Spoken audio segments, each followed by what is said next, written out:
The first kick landed with a dull thud against the wood of the pier, her wheelchair jolting forward as the girl gasped, the laughter of the boys, sharp and cruel, echoing above the sound of crashing waves. She clutched the side of the chair, trying not to cry, her voice small as she begged them to stop. Tourists walked by, some turning their heads quickly, others staring, but doing nothing. The gulls circled above, screeching the air heavy with the smell of fried fish and salt. The boys shoved her, again one sneering as he called her Cripple. His friends grinning as if it were a show meant for them. Then came the low rumble, first distant like a storm at sea, then louder until the planks of the pier trembled, dozens of motorcycles rolling in, chrome gleaming under the California sun. Leather jackets, black helmets, eyes hidden behind dark shades, the crowd parted.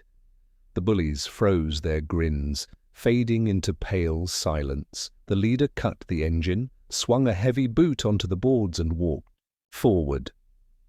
Every step deliberate, his beard streaked with grey, his presence commanding without a word. The others followed, surrounding the girl like a wall of steel and thunder. She lifted her tear-stained face, blinking against the sun as the man knelt beside her, his voice low but steady, telling her she was safe now and that no one would ever call her Cripple again. The boys dropped their bravado, backing away into the sea of staring strangers. The pier now quiet except for the sound of gulls and idling engines. The bikers did not move until the bullies were gone, and only then did the leader place a hand on the girl's shoulder, asking her name. The moment was heavy with something larger than fear. It was dignity returned, and as the tide pushed against the pilings below Santa Monica Pier, a story had begun that would not end there. Engines still hummed low and steady, a chorus of thunder held back, but ready. The circle of bikers stood unbroken, leather vests stitched with flames, skull and wings glinting in the sun. The girl sat gripping the arms of her wheelchair, her knuckles pale, her breath shaky, yet her eyes wide with disbelief. The leader crouched so he could see her face, his shadow falling across her like a shield. He asked softly if she was hurt, his tone gentle, a strange contrast to the hardened jaw and scar that cut across his cheek. She shook her head no, her voice too faint to rise above the engines, but her trembling lips told the truth. One of the younger bikers turned on the bullies who lingered at the edge, muttering insults too quiet now for anyone to hear. He took a slow step forward, his boots heavy on the wood, his hand curling into a fist. The leader lifted his arm, stopping him without words. The message was clear. They did not need fists today. Fear had already done the work. Tourists began pulling out phones, some recording, some whispering. The bullies, shifting from foot to foot, under the weight of so many eyes, finally bolted down the pier, shoving past families as they fled, their laughter replaced by the sound of engines revving low like a warning chased into silence. The girl's breath came easier, her tears drying in the sea breeze. One biker knelt beside her, fixing the wheel that had been knocked loose, his hands steady, his voice rough as he told her the chair was stronger than those boys would ever be. The leader asked again for her name. This time she found it, her voice stronger. Sophia, she said. The name carried across the circle like a vow, one by one. The bikers nodded, repeating it as if to brand it into memory. Sophia, Sophia, Sophia, until she believed it herself. The leader placed his hand over hers, telling her she would never be alone at this pier again. Then he stood, his presence tall and unshakable, the engines roaring louder as if to close. The chapter, families clapped quietly, Strangers wiped their eyes, but Sophia only sat still, her chest rising heavy with something new, not just safety, but belonging. The boardwalk. Quieted once the bullies vanished, but the sound of motorcycles kept the air alive. Families stood back in awe, unsure whether to stay or scatter. Children clutched cotton candy, their eyes wide at the sea of leather-clad men and women who now surrounded. Sophia, her chair, a throne of sorts in the middle of their circle. The leader raised a hand and the engines fell silent, leaving only the rhythm of waves against the pier posts and the cries of gulls. He crouched again, his eyes softened, though his face bore the map of hard years. "Sophia," he said, slowly making sure she heard every word, "we ride together. We protect our own from this day on. You are one of us." Her lips parted in shock. No one had ever spoken to her like that.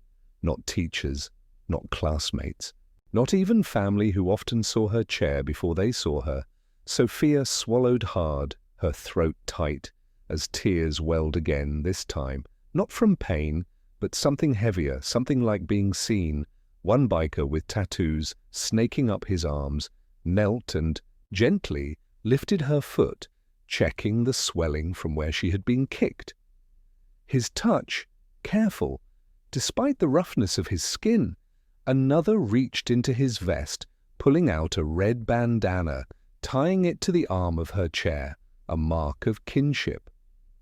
Sophia stared at it as if it were a crown. The crowd began to applaud softly, as if watching a ceremony.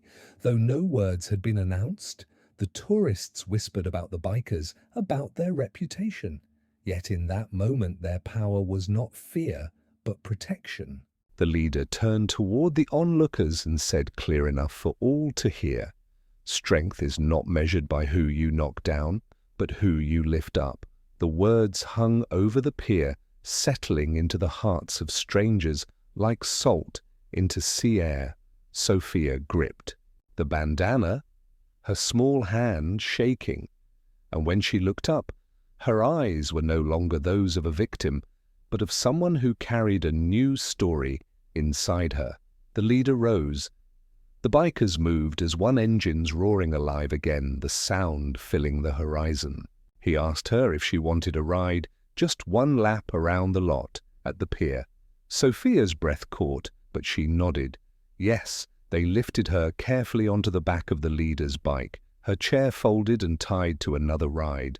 The pier thundered as they rolled forward, people cheering, strangers wiping their eyes, and Sophia pressed her face into the wind for the first time, tasting freedom, raw and real. The sun slipped lower over Santa Monica, casting the pier in molten gold, the smell of salt and fried dough lingering as the bikers circled once around the lot, their engines roaring like a living tide. Sophia clung to the leader, her arms trembling, but her smile stretching wide, her laughter carried on the wind so pure that even the gulls seemed to quiet. When they returned, the crowd parted like waves. The bikers, stopping in perfect rhythm, one lowered her chair while another helped her down. Careful not to jar her bruised legs, her bandana fluttered in the breeze, tied proudly to her. Armrest now a banner instead of a rag. The leader crouched again, his hand resting lightly on her shoulder, his eyes firm but gentle. He told her today, "You were broken down by cowards. Tomorrow you will stand taller than any of them because you carry us with you." Sophia blinked hard, tears falling, but she did not hide them for once. She wanted the world to see. The crowd cheered again, louder this time, not for the bikers, not for the spectacle, but for her. The girl they had all ignored minutes before was now the center of a storm of respect. Then the bullies returned, or at least one did. His pride, stronger than his fear, he shouted across the lot, calling the bikers criminals and thugs, his voice breaking, but desperate to regain control. The bikers did not move, not a glance, not a word. The leader only looked at Sophia and asked calmly, "What do you want us to do?" Her heart thudded, her throat dry. Everyone watching, waiting for her word. Sophia swallowed, then shook her head, saying simply, "Let him go. He is smaller than us." The leader nodded a slow approval. The biker with tattoos smirked, shaking his head at the boy who shrank beneath the weight of silence before running again. This time not stopping to look back. A hush followed, broken only by the rolling surf. Then the leader raised Sophia's hand into the air, high enough for the whole pier to see, and declared, "She is family." Now every biker echoed it, their voices rough and strong, filling the evening sky with one word, family. The crowd erupted, some clapping, some crying, but Sophia only sat still, her face turned toward. Night came soft and cool, the carnival lights painting the pier in colors that shimmered across the ocean. Sophia sat in her chair, the bandana bright against her armrest, while the bikers lingered close. Some leaned on their bikes, others laughed quietly. Trading stories, the leader remained near her, silent most of the time, his presence steady like the tide. Families passed by now with gentler eyes. Some bent down to smile at her. Others whispered, "Thank you," as if she had given them something, though she could not yet name what it was. She only knew the world looked different than it had that morning. One biker brought her a corn dog. Another handed her a soda. She ate, slowly, watching the waves break against the pilings, below the sound endless. And soothing, she realized she had not felt afraid since the circle closed around her, and in its place something else had taken root, belonging. The leader finally spoke, telling her that scars did not make her weaker. They made her story louder, and that every scar could light a fire in someone else if she chose to carry it that way. Sophia looked down at her legs, at the marks she had hated for so long, and for the first time did not feel shame. Before they left, the leader knelt once more, telling her that if she ever returned to the pier, she would never stand alone, and if anyone forgot, they would remember. When engines roared again, she nodded, tears sliding down, but her smile soft and sure. The bikers mounted their rides, the thunder rose, shaking the boards under her feet. They circled once around her, like a guard of honor, then rolled out into the night, their tail lights fading like stars over the horizon. The pier slowly quiet again. Sophia sat with the bandana in her hand, the fabric warm from the day she looked at it against the glow of carnival lights, her chest rising with steady breath. She was still the girl in the chair, but she was also something more. Family strength story. When she finally wheeled herself away, she did not look back, the ocean wind brushing her cheeks, her heart alive with the sound of engines that still echoed even in the silence.